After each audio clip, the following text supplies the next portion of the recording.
Welcome back, guys, to another video. I got my mic set up. Hopefully it sounds okay, better than just using headphones or my iPhone audio. So today we're going to be going over my ideal Chargers offseason.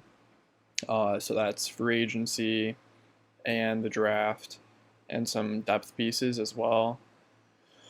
Starting off, team needs offense. I isolated out here. Blue, obviously going to be your elite positions that we for sure don't need to specifically address. Possibly some depth at the position just in case of injury, but blue basically just means we have an elite player for that position. Green is um, a good player. This is kind of just ranked on my confidence level going into next season.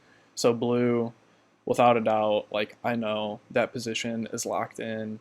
Green, I feel pretty good about that position. Doesn't really need to be addressed in free agency or the draft. Yellow is it's pretty average to below average, and we should probably address it, or we could easily upgrade it. Through the draft or free agency. And then red is, as you guys can probably guess, we need to desperately address at some point. So getting into the Chargers offense here, left tackle Rashawn Slater, don't need to change anything. Left guard Matt Filer, pretty good for his position, at least locks down that left guard spot. We have confidence in him. He's durable. He played well last year. Corey Linsley, top 3 center in the league. Still played really well last year. Right guard, right now, Ode Ibushi is a free agent, so I'm pretty sure Brendan Hymus would be the penciled in right guard right now. And then right tackle, we have Brian Balaga and Trey Pipkins. As you can tell, not super confident in our right tackle spot moving into next year, and as you guys will see later, we will be addressing that. Wide receivers, we have Keenan Allen, Josh Palmer, and I think Joe Reed. We have a couple of other. Um, Actually, let me know what you guys think of the audio in the comments below, because I can't tell if it's going to be too loud or not. Um, we have some depth at receiver, but a lot of the guys were just like practice squad guys that we still technically have signed going into next year, but I just didn't include them on this breakdown. Tight end, our only guy is Trey McKitty, who I don't mind. Like I hope that we keep him moving forward for a couple of years just to see how he develops into an all-around tight end. Running back, we have Austin Eckler, Larry Roundtree, Josh Kelly as of right now. QB, obviously, Justin Herbert and Easton Stick. Don't need to address that. Fullback, Gabe Neighbors. So it's pretty clear needs here. Right side of the offensive line, upgrade at the wide receiver 2 and 3 position, as well as a little bit of depth, and then more depth at the tight end position, ideally. And then team needs for the defense. At safety, technically like strong safety, we would have Derwin James and kind of Mark Webb. Pretty elite at that position. Derwin, favorite player. Definitely don't need to address in free agency or the draft. Other safety position, free safety, Nazir Adderley and Alohi Gilman. I feel pretty confident in this trio to not foursome, pause, but these 4 guys holding down the safety position going into next year. I liked what I saw from Alohi Gilman last year. I think he played pretty well. He's not the best athlete, but he seemed pretty sound in coverage. I don't think he was ever lost in playing that too high as long as you can lock down your half the field and you know the right reads to make and route concepts and you can just anticipate things, you don't need to be the greatest athlete. He had, I want to say, one or two picks last year, but he seemed like a pretty good tackler. Plus, he's the third string behind Nazir and Derwin. Getting into the linebackers, Kaiser White is a free agency, obviously. So we just have Drew Tranquil and Kenneth Murray, and then the depth guys, Nick Neiman from last year, Amen Agbangambinge, and Cole Christensen. The Nick Neiman I saw a little bit of last year. He played okay. He's still pretty thin for a linebacker, but overall he played well. Kenneth Murray, as of right now, if he was our starting linebacker for next year, I would not feel confident at all. And I would say that's a pretty desperate position that we need to address. Not saying he can't get there or that he won't get there. I'm not confident that he is there right now. And then Drew Tranquil, I like, but as our starting number one best linebacker, don't feel great about. So I think linebacker for sure could be addressed. Cornerbacks, we have Michael Davis and Asante Samuel. In the slot, we have Tavon Campbell. Chris Harris is a free agent, and already from last year, we had pretty poor depth that got exposed throughout the year. Even high-end talent. Asante Samuel played well when he was healthy. Michael Davis struggled last year. Chris Harris obviously struggled a lot last year. So corner is big as the slot guy in our defense with, like, our slot guy is going to be playing basically every single snap for us. So having 3 starting caliber corners is a necessity, but I also think having depth at the position ahead of guys like Tavon Campbell is a necessity as well. I want at least 3 guys who are capable of playing outside corner at an average level at least, and I want at least 2 guys capable of playing the slot at least an average level. The D-line looks pretty rough. Heading into free agency, at one edge spot, we have Chris Rumpf and Amik Egbule. I want to say he played edge last year. I know we drafted him as a linebacker, I think. And then at the other edge spot, we have Joey Bosa. He's going to play, hopefully, almost every single snap. He rotated a lot last year, played some on the inside as well, but obviously a premium player. Interior D-line, we have Jerry Tillery, Joe Gaziano, Braden Fehoko, and Forrest Merrill. We most definitely need to upgrade this position. Probably the number one priority. Even though it's not as valuable as corner, linebacker, it's close to linebacker. Or like right tackle, it's not as valuable as those positions. But this is a really low bar. Jerry Tillery as our number one interior D lineman for next year, that's trouble.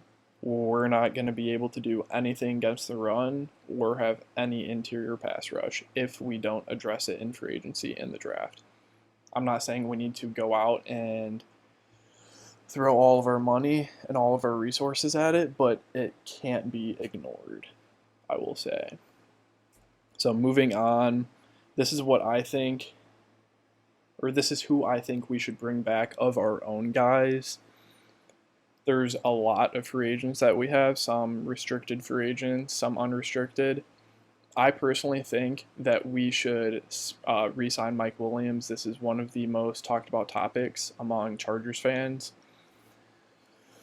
Early in the season, I was anti re-signing Mike Williams. He doesn't separate that well, which is the most important thing about being a receiver in the NFL. But he does a lot of other things well, and after that last game of the season against the Raiders, I think it kind of, whether we realized it was that moment or not, most Chargers fans kind of bought into Mike Williams because he bought into being a Charger. He very clearly just left it all on the field for this team and won a lot of fans' votes that game. Um, so just the connection with Justin Herbert, bring back the weapons. He's had a year in Joe Lombardi's offense. If we can get him for a slight discount, PFF has him listed at, I want to say 4 years, 17 million per year. If we could get like 4 years, 15 or 16 mil per year, I would definitely want to re-sign Mike Williams. If we get into not betting, an auction with other teams for Mike Williams services and it gets up to like 19, 20 million per year, I think that we have to drop out and we can't re-sign him at that point. Then we could look at other guys like Will Fuller, DJ Chark, possibly Allen Robinson. I'm not a big fan of the idea of signing Devontae Adams. Yes, he wants 30 mil. Don't think he'll get that, but even 25 mil, even 22 mil, that's just so much for a receiver who's about to turn 30. He's still the best receiver in the NFL. He would be amazing in this offense with Justin Herbert, but I just think that we can't ignore the other holes on this team and just go out and sign Devontae Adams. So we address the wide receiver 2 position here with Mike Williams. I also want to bring back most of our key guys from last year. So I'm just going to fly through some of these. Uchenna Nwosu, 3 years, $8 million per. I want to say that's a slight discount for Uchenna. I think he could get a little bit more, but this is my dream off-season scenario, not your guys's, not anybody else's. So slight discount, I think, for Uchenna. He's been historically a below average to average edge player in the NFL. I think late last season and last season, he didn't have a breakout year, but he played pretty well. I think he's now average to above average, so he probably could get a little bit better contract somewhere else, but I think guys are going to want to play in LA this year with Justin Herbert, especially on this contract. We can dish out a little bit of money. We don't have to cut corners. I should mention, on this right side, we are cutting Brian Bulaga, obviously, in this scenario. I want to say it frees up 11 mil, maybe 13, I think $11 million. And that's a pretty no-brainer, pretty much a no-brainer, just because he's been hurt even when he has been healthy. Actually, I just can't even remember when he was healthy. I feel like he plays the first game of the season and then gets hurt, his back gets hurt, and he's gone. So we're cutting Brian Bulaga. Uchenna Nwosu, 3 years, 8 mil per. I think it's realistic. But it's a tiny bit of a discount. Kaiser White, 2 years, 6 mil per year. I think this one's pretty realistic. He's in the PFF top 200 free agents, I think, but he's not that high. Kaiser White is good. He had a lot of tackles last year, but that doesn't necessarily translate to actual ability and how much you impact the game. I would be confident with Kaiser White still being a starting linebacker for us, which is why I want him back. And it's obviously a little bit better to have your own guys come back who have been in the scheme and in the system. Moving on, Justin Jones, 2 years, $5 million per. I think this one's also pretty realistic. He played well last year. He's not a world beater by any means, but he's also no slump. I think he upgraded our interior defensive line when he was in and I was less concerned about it when he was in and healthy. So bringing him back, if even he's our third guy, or third or fourth guy, I would much rather have that. And then just some depth guys here. Justin Jackson, 1 mil for 1 year. All these guys 1 mil for 1 year. Michael Schofield, kind of liked what I saw from him at right guard. At least he was average. He wasn't getting blown up every single play. He's not going to be able to compete with a dominant interior D lineman in the league, but as long as he's not our starter, which we have Ode Ibushi. I think I just skipped over Ode Ibushi. Yeah, I did. Ode Ibushi.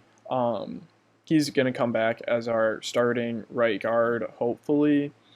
He did get hurt last year. He signed a pretty small contract with us last year, and I don't think he put that much on tape. Plus, he got hurt, so he's probably going to come back. Where I would be interested in him coming back for basically the minimum. And then Michael Schofield, depth. Jalen Guyton, he's a restricted free agent. Might cost a little bit more than this. But speed guy, has experience in the system. Not a locker room problem. Good depth. Hopefully not a starter next season, but I like him. Scott Quisenberry, depth guy for center and guard possibly. And then I really like the idea of just bringing back Parham and Steven Anderson next year. Probably pretty minimum deals. I don't mind the idea of signing David Njoku if we got him for pretty cheap. But I'm honestly perfectly okay with the trio of McKitty, Parham, and Anderson.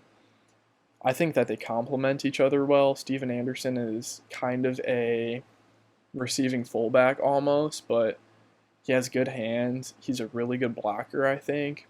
Donald Parham has progressed a lot as a blocker. Very underrated run after the catch guy and obvious red zone threat. There's a lot of. I think we lost a lot when we lost Donald Parham. Who did we lose him? Or what game was that? I think that was the Chiefs game. Yeah, when we dropped like 3 straight passes in the end zone.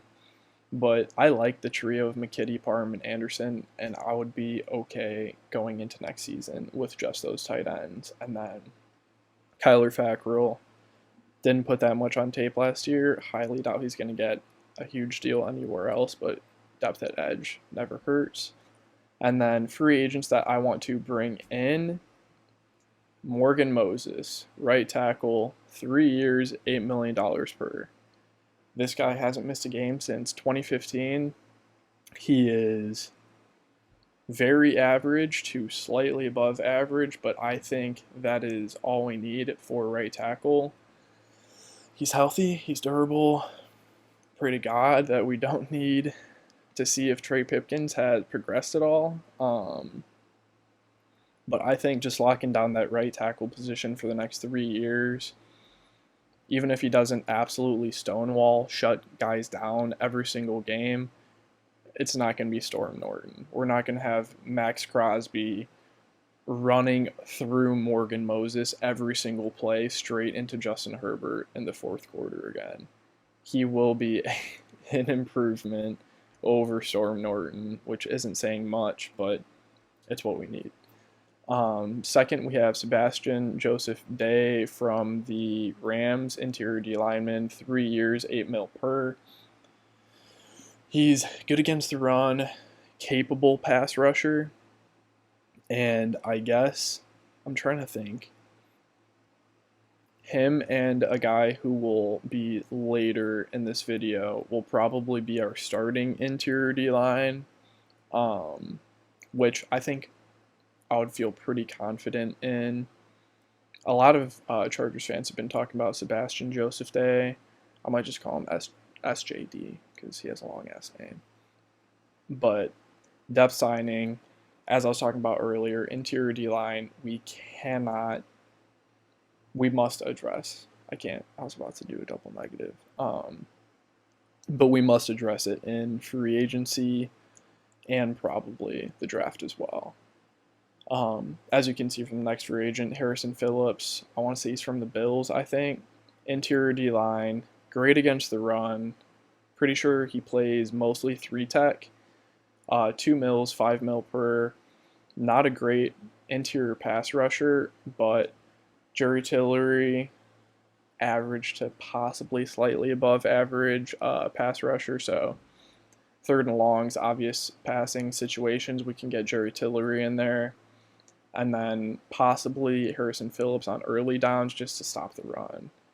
Because with Staley's scheme, we got exposed last year. We need depth in guys like Harrison Phillips who won't just be dogging it and won't just be exposed almost every single play.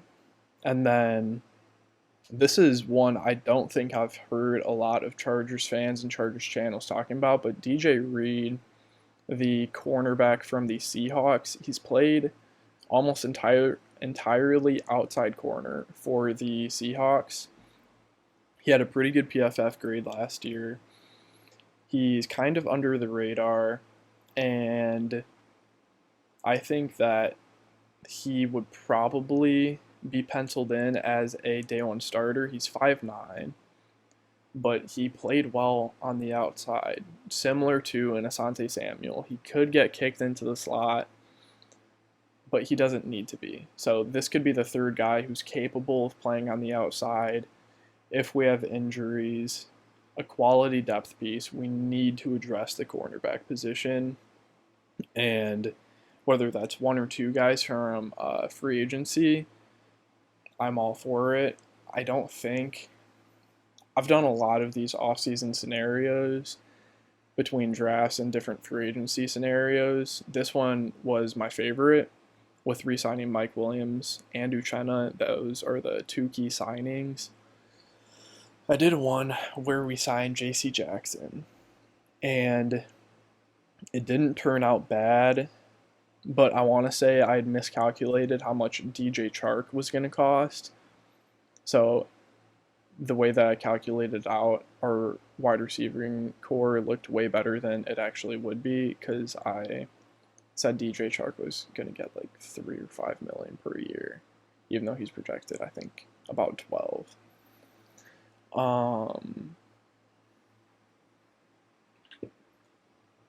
24 minutes in, let me know what you guys think of the mic.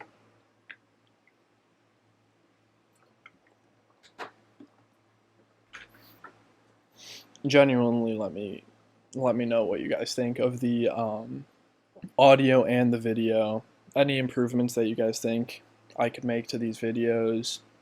I want to try and get some sort of, probably not an intro yet. I still only have like 15 fucking subscribers, but that's 15 more than I had like a month ago. So sports with Schu, man, we're growing. We're on the up and up.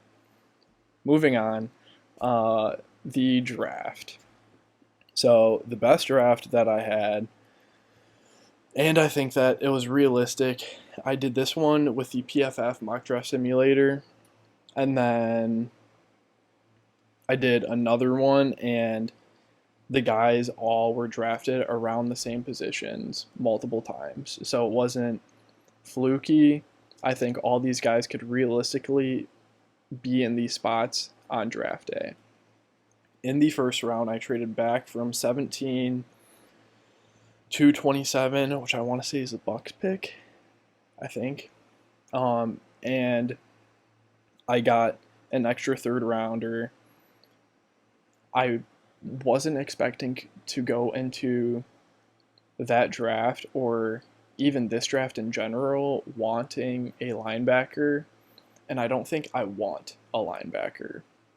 Lower position of value, but Devin Lloyd, linebacker 1 in this class, comparisons to Fred Warner, I think if he's there at 27, that would be a steal.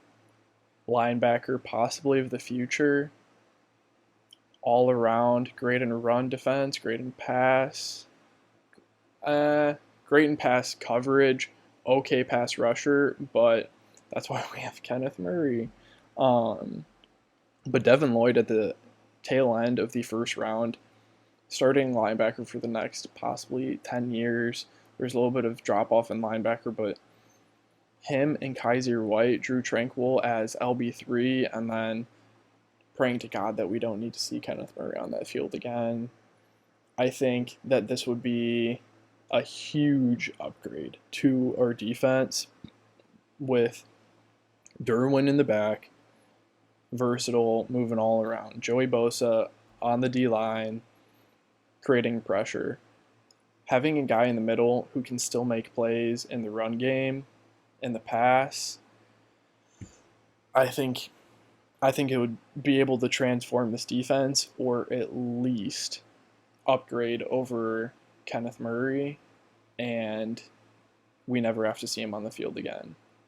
Because defense, it's more of a weak link game. If you have one bad player, horrible player on defense, like Kenneth Murray, or like Chris Harris played last year, the offense can just attack you every single play. They don't have to throw it at your best corner, or your second best corner, or your best linebacker. You have one bad linebacker, you have one bad slot corner, and they have an average to a good slot receiver. He's going to cook you every time, and they're going to throw it there every single time. Why wouldn't they? So that's my little Kenneth Murray, Devin Lloyd rant. And then in the second round, I traded back again. I don't remember which team it was that wanted to come up, and I got another extra third. Here, Kyler Gordon from Washington, the cornerback, Bruce Feldman's freak list. Similar to Trent McDuffie, similar athleticism, similar burst. Doesn't have the same ball skills or refined technique as Trent McDuffie yet. But as you guys can see, Kyler Gordon doesn't need to be penciled in as a day one starter in this defense. I think with an injury, he could go out there and be capable. He's a good tackler. He's aggressive. He's athletic. He can be sticky in coverage. He's not afraid at the catch point. He's going to need a little bit of time in the NFL just to refine his technique, learn how to use that athleticism. But getting him here in the mid to late second round, I think is really good value, especially because we just need to attack cornerback. Like, having 5 good corners, good DBs in general, is almost a need to make a deep postseason run. And even if we would have made the playoffs last year, guys, we had Chris Harris and we had Kenneth Murray, and Michael Davis wasn't playing well. Asante Samuel's playing pretty well, but Tavon Campbell was out there way too many times with injuries, with, I don't know, Chris Harris just being a fucking bum. We need depth at cornerback, and Kyler Gordon at pick 49, I think, is great depth. And then as we got into as I was watching the board fall, I was torn between Kyler Gordon and Travis Jones at pick 49, and then he kept dropping a little bit farther into the second round, almost into the third. So I made a move from one of the third round picks. I think I had 3 total. And then I used I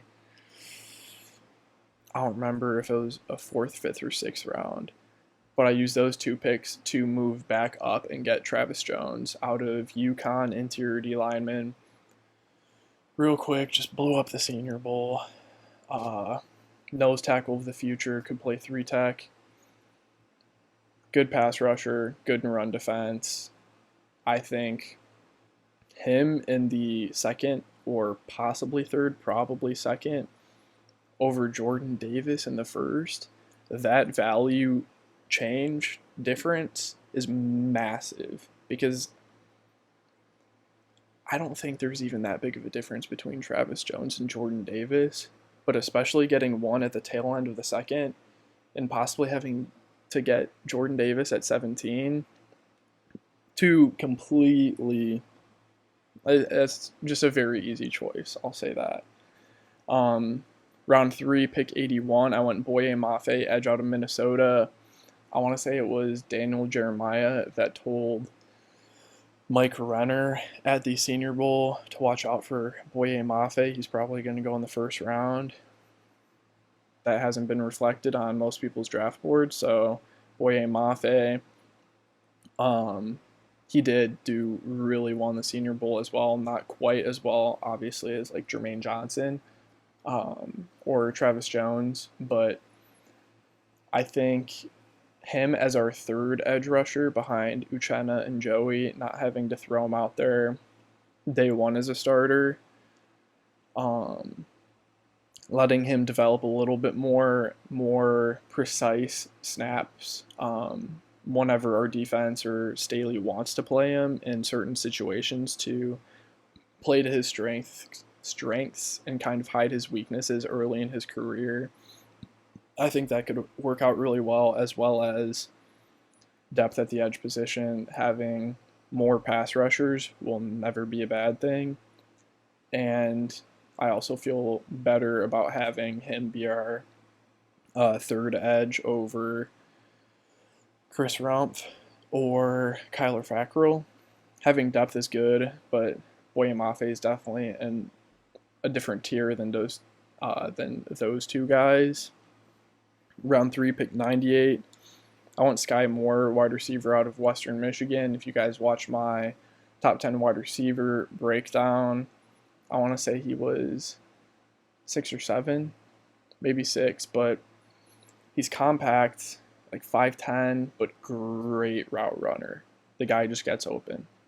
Similar to Keenan Allen, different build than Keenan Allen, but he just shakes guys.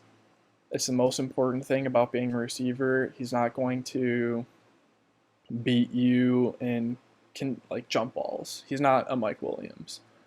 Contested catches, he has good hands though. If he has to catch in traffic, he has, in terms of agility, above average agility, definitely not a freak athlete, possibly not a plus athlete, but in short areas, he has very good short area quickness, very good route running.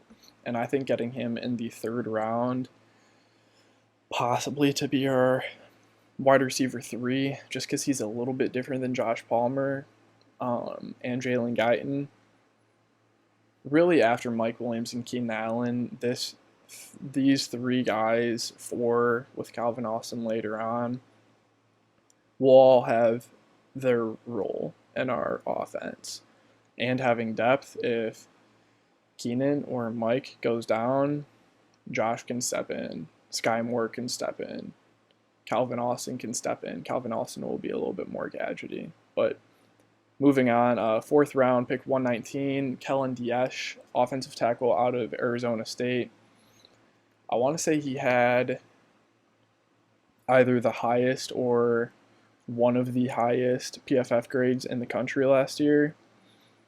And hopefully he doesn't have to play a snap for us next year. But depth at the position and doing everything we can to avoid another Storm Norton situation, I would prefer. And hoping that we don't have to see Trey Pipkins and see if he's actually developed. And also, in the freak scenario that Rashawn goes down and Morgan Moses goes down, Kellen Diesch and Trey Pipkins, I would take that over some guy off the street, basically. 5th round, pick 158, Calvin Austin, wide receiver out of Memphis. Freaky Senior Bowl. Definitely excited to see what he runs in the 40, what his 10-yard split is. Honestly, what all of his drills are. He just looked like he was moving in, what would that be? Not fast forward. I don't know. It looked like everybody else was in slow motion compared to him. He's just running a different speed. Elite quickness and speed. He had pretty good hands, pretty good route running.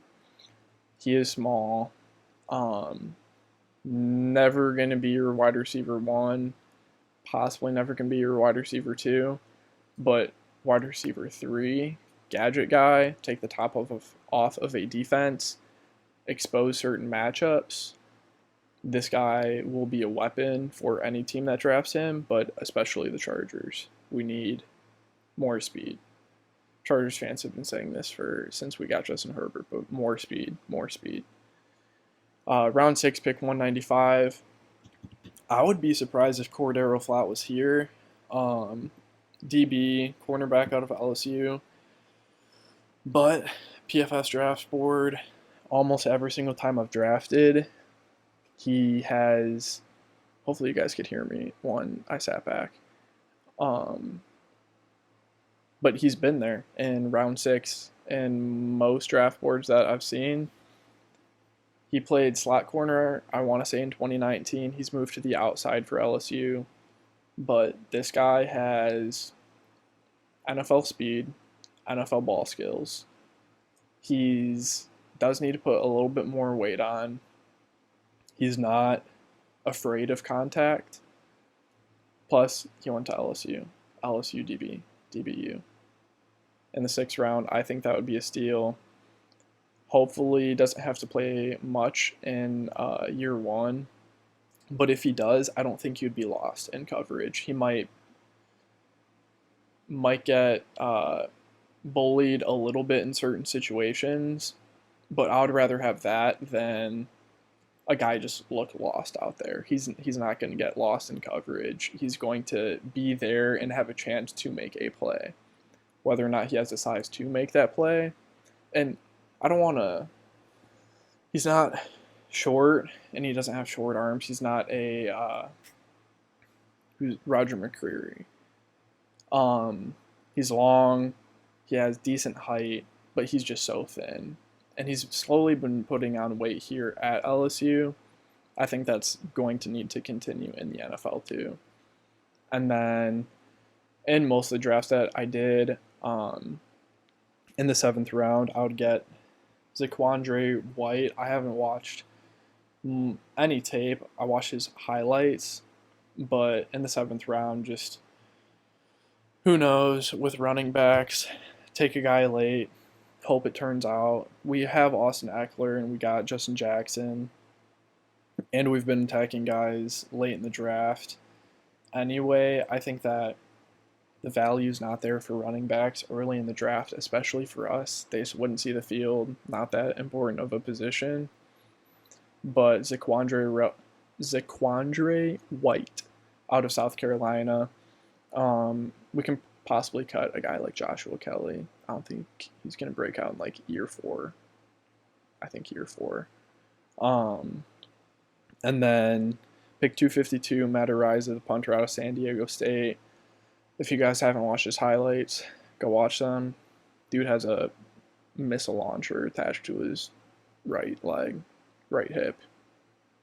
Left hip? He might be a lefty punter, actually. I don't remember. But locking down the punter position for 10 years, I wouldn't hate. All right, and then the new offense. So with free agency and with the draft, this is what our offense would look like. Left tackle, Rashawn Slater, Kellen Diaz as a depth guy. Left guard, Matt Filer. Center, Corey Linsley, Scott Quisenberry. Right guard, Ode Ibushi. Is it Matt Schofield? I don't remember. Right tackle, Morgan Moses and Trey Pipkins. Overall offensive line, we will probably need a couple more depth guys, but I'm okay taking basically minimum guys here. Ode Ibushi, I put yellow just because he did get hurt last year. He's good, and I feel the colors are more so about my confidence in each position group heading into next year, and I wouldn't feel great about the right guard position going into next year, but it's also not red. Like, Ode Ibushi played pretty well last year. And then right tackle going from red to green, huge upgrade, huge necessity, very important position as well. Wide receivers, we have Keenan Allen, Mike Williams, Josh Palmer, and then Sky Moore, Calvin Austin, and Jalen Guyton. Those 6 receivers, I think, would put us in a very good situation to compete for a Super Bowl next year, or those 6 guys at this position. Because having weapons on weapons on weapons, building that basketball team of wide receivers, guys with different skill sets, but also depth at those skill sets as well. Keenan Allen, Sky Moore, route runner guys. Josh Palmer, also kind of a route runner guy. Calvin Austin, mix it up a little bit more gadgety, long speed, short area quickness. Jalen Guyton, take the top off your defense type of guy. Mike Williams, jump ball, great wide receiver too. Tight end, Donald Parham, Trey McKitty, Steven Anderson. Torn between yellow and green. I would feel pretty confident in this group heading into next year. They complement each other well. It's not going to be a problem next year, I think. Yeah, we're not going to have a Travis Kelce or a Mark Andrews, but we also don't have to pay one of those guys then, and we can upgrade at a more important position like right tackle or edge. Running back, Austin Eckler, Larry Roundtree, and Zaquandre White. Probably cutting Joshua Kelly in this situation. I don't know. We can see. Oh, actually, I don't even have Justin Jackson in here. So, most definitely cutting Joshua Kelly. We don't really need 5 running backs. QB, same thing. Justin Herbert, Easton Stick. Fullback, Gabe Neighbors. Defense. No change at safety. Derwin, Nazir, Mark Webb, Alohi Gilman. A linebacker. I think this is compared to Drew Tranquill and Kenneth Murray, having Devin Lloyd and Kaiser White, that would be a good duo. And then one of them gets hurt for a couple plays, one of them's out for a game. Drew Tranquill could even start. I don't feel bad about having Drew Tranquill start. I like him. Kenneth Murray, let's just hope that he develops, dear God. And then Nick Neiman, hopefully he can just put on some weight. I liked what I saw from him last year, though. You guys got to look at his combine.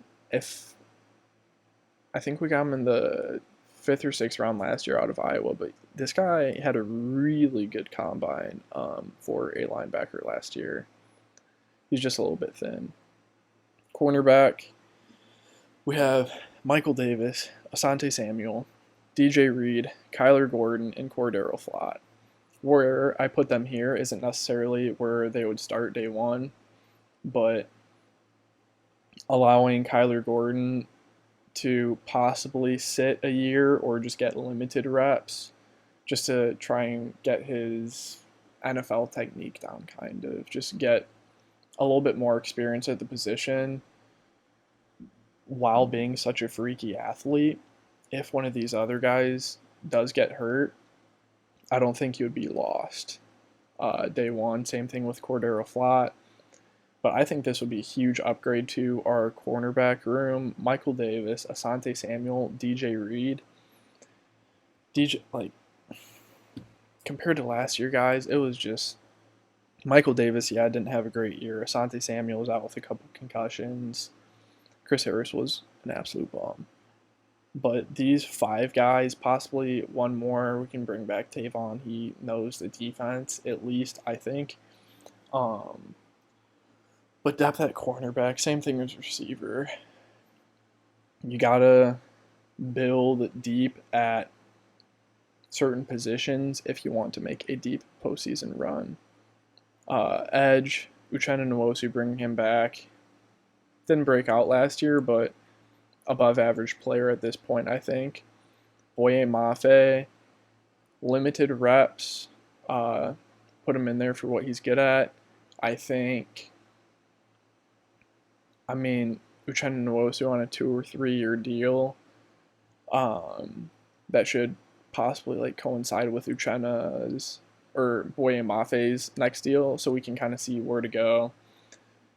And honestly, in a couple years, Bosa might not be the world beater that he is, We'll still probably try and re-sign Bosa, but as he gets up there in age, he might not want to play every down or that much at all. He might just come in, obvious passing situations, a little bit more limited reps. And in that situation, having Uchenna and Boye to play the whole game, you need guys who can rush the passer, and you need good guys at edge. And then Chris Rumph and Emike Egbule for some depth guys. Interior D-line, huge upgrade from what it was earlier, with Jerry Tillery as our number one. I don't even have Justin Jones here either. That is my bad, guys. We would have 2 Joneses then. And honestly, that would probably make this one a green. So if you guys are still listening, 47 minutes, or not 47 minutes, I don't know, like 44 minutes into this video, Sebastian Joseph Day and Travis Jones would probably end up being our starters. I would feel very good if those 2 guys were starters. You rotate through a lot of interior defensive linemen.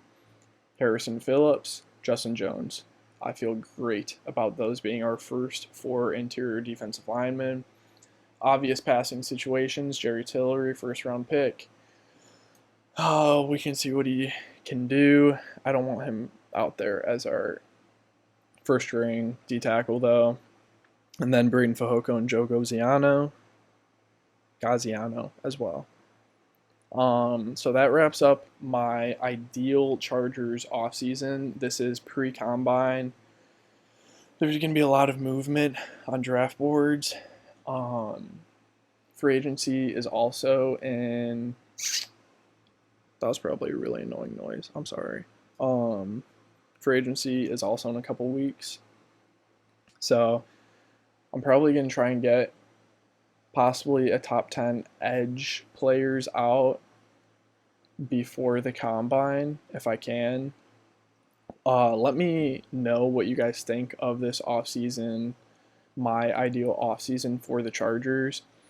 I was torn on a couple of guys, the Mike Williams situation, Uchenna Nwosu, and whether or not we target a high-level corner, really a high-level guy in free agency, whether that's hopefully not like a Devontae Adams, but a J.C. Jackson, a Von Miller, a Chandler Jones.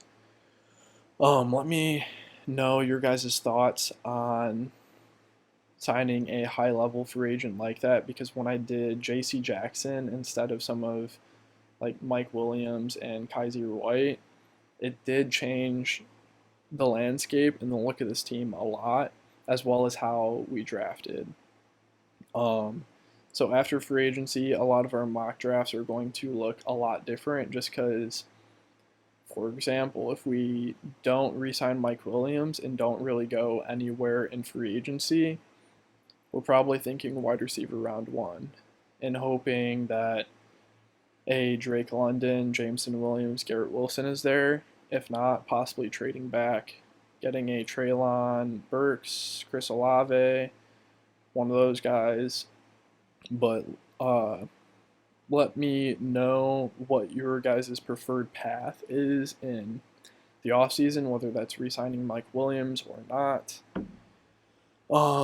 Thank you to the 15 of you who have subscribed. I'm going to be continuing to pump out some more videos.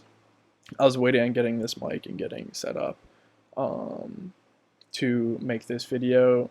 Hopefully this all recorded and I'm not just staring at my iPhone that's not recording because I forgot to hit the button. But like, subscribe, comment, argue with me, talk shit. I'll talk shit back. But I will see you guys in the next video.